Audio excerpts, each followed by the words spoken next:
Wisdom tooth यानी अकलजाड़। अकलजाड़ कब आती है, क्या आइडियल एज होती है अकलजाड़ आने की, और अगर जब आपको अकलजाड़ आ रही है तो आपको पेन होती है या नहीं, इसके साथ में क्या कॉम्प्लिकेशंस हो सकते हैं, और इन सब के रिगार्डिंग आप क्या ट्रीटमेंट घर पे क्या होम रेमेडी कर सकते हैं और डॉक्टर आपको क्या ट्रीटमेंट ऑप्शन प्रोवाइड कर सकते हैं।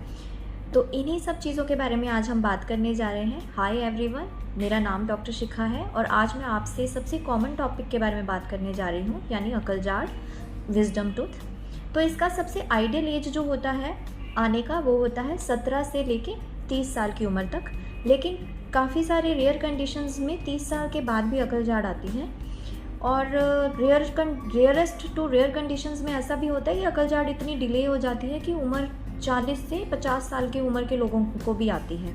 और अगर बहुत कम केसेस ऐसे हैं जिसमें 50 के बाद भी कई बार अकलजाड़ आ जाती है ना। और अकलजाड़ आने में ज़रूरी नहीं है कि जब आपको अकलजाड़ आ रही है तो आपको पेन होगा ही, या फिर कोई साइड में कॉम्प्लिकेशन कुछ ना कुछ वो साथ अपने लेके ही आएगी, ऐसा कोई ज़रूरी नहीं है। तो अकलजाड़ जब आती है तो कई बार वो नॉर्मल भी ऐसे आ सकती है बिना कोई प्रॉब्लम आपको क्रिएट किए, तो उसमें कोई ज़रूरी नहीं आपको ट्रीटमेंट वगैरह करने की ज़रूरत है। वो बड़ा नॉर्मल सा प्रोसेस है उसका, वो नेचुरल है, आएगा ही। हाँ, अगर उसके साथ आपको कोई पेन हो रही है, कोई इन्फेक्शन हो गई है, साइड वाले टूथ को डैमेज कर रही है, तो हम उसमें अपने ट्रीटमेंट ऑप्शंस की बात करते हैं। सबसे पहले हमें ये समझना होगा कि अकलजाड़ जो है वो इस टाइम पे इतनी प्रॉब्लमेटिक क्यों बन रही है ना। क्यों इसको हमें निकलवाना पड़ता है। ज़्यादातर केसेस में लोगों को अकलजाड़ निकलवानी पड़ती है या कोई ट्रीटमेंट करना पड़ता है, तो ऐसा रीज़न क्या है। देखिए, बेसिकली रीज़न ये है कि आज के टाइम पे जो अकलजाड़ है वो वेस्टिजियल ऑर्गन बन चुकी है। वेस्टिजियल ऑर्गन क्या होता है? ऐसा ऑर्गन आपकी बॉडी का जो आपकी बॉडी में प्रेजेंट तो है लेकिन कोई काम नहीं आ रहा, वो कुछ भी इम्पोर्टेंस नहीं वो प्ले कर रहा आपकी बॉडी में, है ना। तो ऐसा है कि पुराने आपके टाइम में, मतलब हज़ारों साल पहले हमारे जो एंसेस्टर्स थे, उस वक्त अकलजाड़ का बहुत महत्व था, मतलब इम्पोर्टेंस थी उस वक्त, क्योंकि उस टाइम पे जब आग का भी आविष्कार नहीं हुआ था, तो क्या था कि लोग जो एप्स वगैरह हैं, जो आपके एंसेस्टर्स थे, वो क्या कच्ची मांसपेशियाँ खाते थे, कच्चे जड़ी बूटियाँ, पेड़ पौधे, ये सब खाते थे। तो इनको ग्राइंड करने के लिए अकलजाड़ काफ़ी इम्पॉर्टेंट रोल प्ले करती थी। लेकिन जैसे जैसे एवोल्यूशन हुआ है, इंसान आगे बढ़ा है हज़ारों साल, हमारे खाने चेंज हो गया है। अभी मॉडर्न टाइम में खाना कैसा है, हम पका हुआ वेल कुक्ड फूड खाते हैं, है ना, काफ़ी सोफिस्टिकेटेड फूड हो गया है। उसकी वजह से क्या हुआ है कि हमारा जो जबड़े हैं, पहले जबड़े बड़े होते थे, जॉ यानी बड़े होते थे, चौड़े होते थे, लेकिन जैसे जैसे एवोल्यूशन हुआ है हमारे जबड़े छोटे हो गए हैं, और हमारे जबड़े इतने छोटे हो गए हैं कि अकलजाड़ को आने के लिए प्रॉपर जगह भी नहीं मिल पाती है।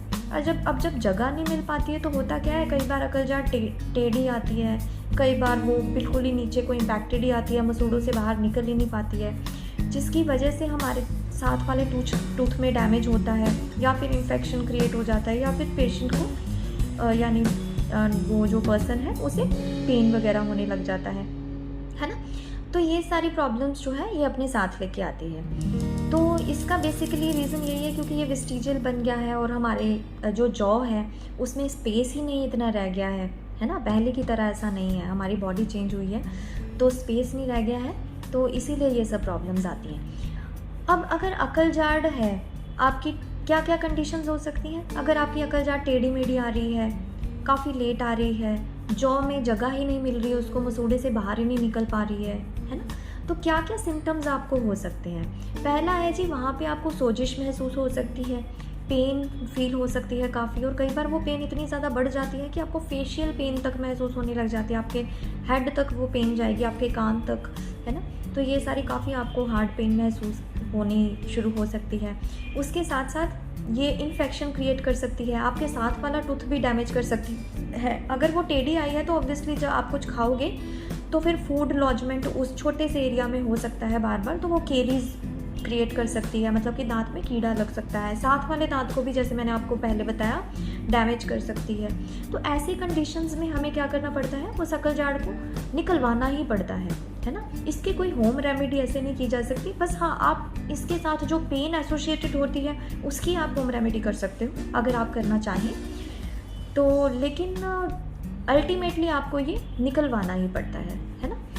तो अगर ऐसी और हाँ, अगर इसका कंडीशन आगे बढ़ जाए, रेयर कंडीशंस में अगर हम इसका ट्रीटमेंट ना करवाएं तो ये सिस्ट या फिर ट्यूमर का भी फॉर्म ले सकती है, और कई बार हम इसको अनट्रीटेड ऐसे ही छोड़ दें तो ये मैंडिबल तक आपके मतलब कि नीचे वाला जबड़ा है या फिर ऊपर वाला जो आपका जबड़ा है, ये जबड़ों में भी इन्फेक्शन आगे क्रिएट कर सकती है, तो जो कि लाइफ थ्रेटनिंग भी हो सकता है अगर हम इसका ट्रीटमेंट प्रॉपरली टाइम पे नहीं ले रहे हैं तो, है ना। तो हमें इसमें ट्रीटमेंट जो अगर करना है, हमें इसमें सीरियसनेस दिखानी चाहिए। ट्रीटमेंट ज़रूर जैसे आपको डॉक्टर कहते हैं उसे फॉलो करना चाहिए। तो इसका ट्रीटमेंट क्या रहता है, देखिए अगर आपको ये सब कॉम्प्लिकेशंस आ रही है तो आपको डॉक्टर को विज़िट करना चाहिए। वो आपको अगर इन्फेक्शन रहेगी तो वो आपको प्रॉपर मेडिसिन देंगे। 3 डेज़ या फिर 5 डेज़ का कोर्स आपको मेडिसिन एंटीबायोटिक्स वगैरह का दिया जाएगा, पेन किलर वगैरह का दिया जाएगा, और आपको प्रॉपर अपॉइंटमेंट उनसे शेड्यूल करवा के एक माइनर सर्जिकल प्रोसीजर होता है जिससे आपका जो अकलजाड़ है उसको निकाल दिया जाता है। इसमें बहुत सारे लोगों का क्वेश्चन होता है कि पेनफुल तो नहीं होता है, ज़्यादा पेन होएगी?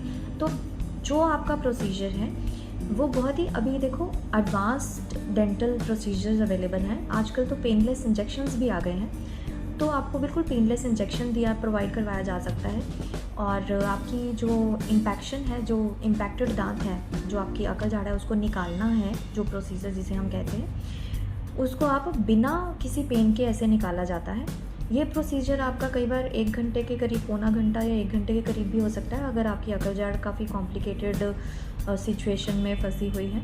तो इसमें घबराने की बात नहीं है क्योंकि ये बड़ा माइनर सर्जिकल प्रोसीजर होता है। और हाँ, इसको ट्रीटमेंट करने के बाद डॉक्टर आपको सूचर देंगे, मतलब कि टांके वगैरह लगा सकते हैं जितनी भी उनको रिक्वायरमेंट लगेगी।